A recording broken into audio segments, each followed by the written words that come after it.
అసలు ఈ కోటి సంతకాల కార్యక్రమానికి నన్ను ఆహ్వానించినందుకు ఇక్కడ వేదిక పైన ఉన్న పెద్దలందరికీ హృదయపూర్వక నమస్కారాలు. ఇంకా నా ముందు ఉన్న ఈ సొంట్యం ఇంకా ఆనందపురం మండలం నుంచి వచ్చిన ప్రతి ఒక్క వైసీపీ కుటుంబ సభ్యులందరికీ నా నమస్కారాలు.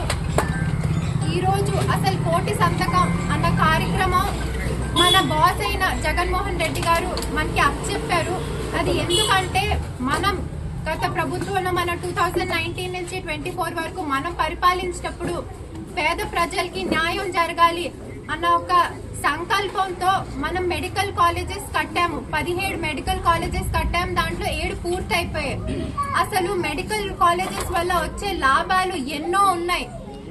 ప్రతి ఇంటిలో నుంచి పేద ప్రజలు, పేద విద్యార్థి పేదరికం వల్ల ఉండిపోకుండా గొప్ప చదువులు చదవాలి, మెడికల్ లాంటి ఒక డాక్టర్ అవ్వాలి అన్న ఒక ఉన్నతమైన ఆలోచనతో ఆయన మెడికల్ కాలేజెస్ కట్టించారు.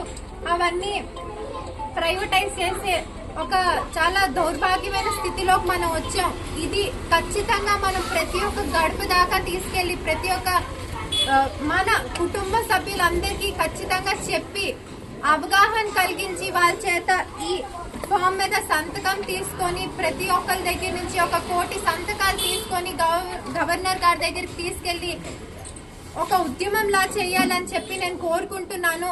మీ బిడ్డగా నేను కోరుకుంటుందల్లా ప్రతి ఒక్కరికి ఖచ్చితంగా అవగాహన కలిగించాలి. మన నాయకులు ఆల్రెడీ ఇప్పుడు చెప్పారు, మేము ప్రతి దగ్గరికి రాలేకపోవచ్చు, కానీ మీరు మీ ఊర్లో మీ గ్రామాల్లో ఖచ్చితంగా ప్రతి ఒక్కరికి అవగాహన కలిగించి ఇలాంటి ఒక గొప్ప కార్యక్రమం, ఇది మనం చేస్తుంది రాజకీయం కాదు, మన వాళ్ళకి మన ప్రజలకి మనం ఇస్తున్న ఒక బహుమతిగా భావించి ఖచ్చితంగా అందరూ దీన్ని సపోర్ట్ చేయాలని చెప్పి మనస్ఫూర్తిగా కోరుకుంటున్నాను.